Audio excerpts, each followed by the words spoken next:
Amis de la culture et des belles lettres, bonjour en ce deuxième jour de confinement obligatoire décidé by the government. Alors ça circule un petit peu. Bon, hier nous sommes allés, nous avons, avec l'autorisation, en ayant rempli le papier, mon épouse et moi-même, the Prime Minister and me, nous avons bien entendu rempli the paper et nous sommes allés marcher un peu dans les vignes. Petite heure de balade, voilà, écoutez, c'est ça, hein, on n'a rencontré personne, même pas un chat, un chien, personne. Alors, avantage du confinement, c'est que les magasins, comme disent mes amis, les magasins sont fermés, les bijouteries sont fermées, les fringues sont fermées, donc la carte bleue, elle sera not burning, et la Prime Minister, elle est à la maison, elle fait le ménage. Elle râle pas, non, ça va, elle râle pas. Elle remègue un peu, mais elle râle pas. Alors, moi non plus, je râle pas, de toute façon, c'est comme ça. Il faut laver les voitures, il faut nettoyer la maison, il faut faire ci, il faut faire ça, il faut travailler à domicile, il faut faire télétravail, il faut faire les dossiers, il faut faire tout ça. Ok, donc le gouvernement dit on va aider les petites entreprises, moi je suis allé voir, j'ai droit à rien, évidemment, j'ai dans l'os, elle dit baba. Alors, au niveau de ce corololo, moi j'ai plein de questionnements. Alors je reçois depuis hier soir cette vidéo d'un abruti, là, d'un mec qui nous raconte que c'est un complot. Évidemment que c'est un complot, évidemment que c'est un complot. Voilà, le gars, je sais pas qui c'est, il parle, je sais pas comment, il a des documents, on ne sait pas ce que c'est, il dit des noms, il parle du mari de la ministre, évidemment, c'est un lévi, c'est un juif, évidemment. Ça peut être que la faute des juifs. Évidemment que le gars, ici, il a un copain qui, ici, il a des papiers, il a des documents, il a stabilisé. On ne sait pas qui c'est ce type. Alors il se prend pour Coluche, il dit j'ai pas de moto donc je risque rien, etc. Mais on s'en bat les couilles mon pote. Alors s'il vous plaît mes amis, arrêtez de me gaver les couilles avec cette espèce d'abruti votre vidéo là. Parce que c'est complètement débile. C'est une intox, c'est du grand n'importe quoi. Ça c'est fait. Envoyez-moi des vidéos de cuisine, de tomates, de ce que vous voulez, mais pas de ça, parce que vraiment, c'est déjà le bordel comme ça, alors ras-le-bol.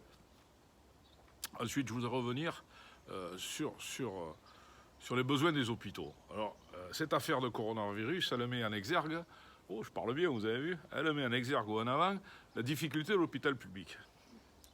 Alors, deux choses.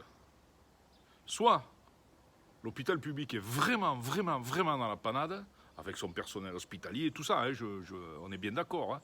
Son personnel, je ne pense pas aux grands professeurs qui déplafonnent les actes, qui encaissent au black et tout. Je ne parle pas de ces gens-là, du grand capital médical, des notables, n'est-ce pas?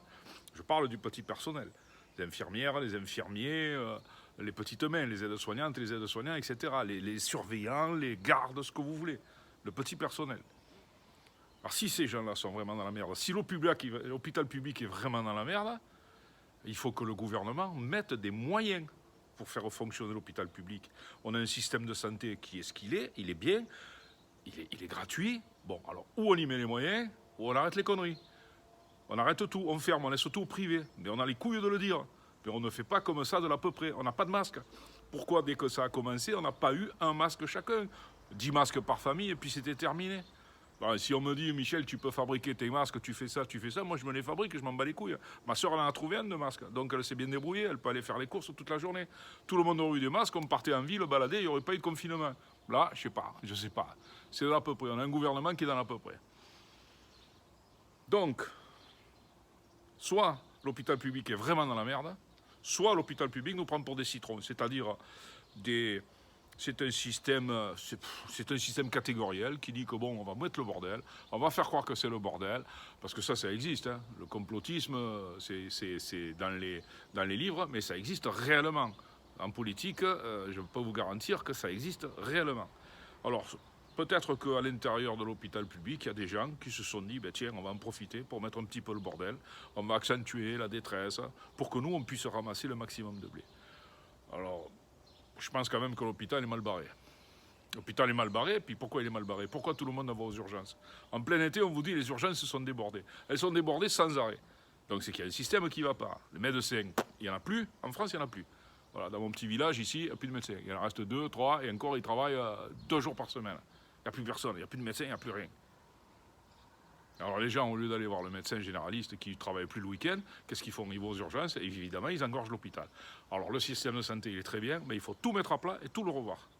Comme les pompiers avec les SAV, les pompiers, les ambulances, le SAMU qui commande, qui paye, qui c'est qui enfile l'autre et tout.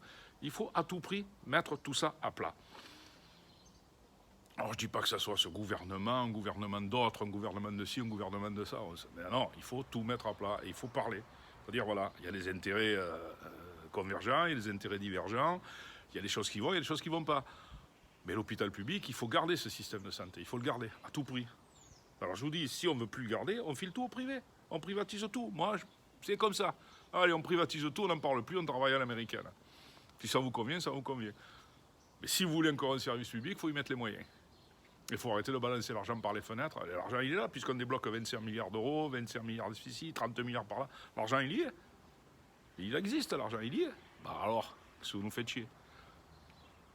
Voilà, alors c'était Michou TV Première qui a décidé, à partir de ce matin et durant tout le confinement, de faire des discours éminemment politiques et engagés. Voilà, ça nous changera des conneries que je dis d'habitude et ça va faire plaisir à ma sœur que je défende l'hôpital public, n'est-ce pas? Et à mon beau-frère et à ma nièce, mes deux nièces, tout le monde. Voilà, je défends toute la famille. Et vive la France, vive la République et vive moi, Michou TV Première. À demain, si vous le voulez bien. Je coupe, hein, excusez-moi, voilà, paf!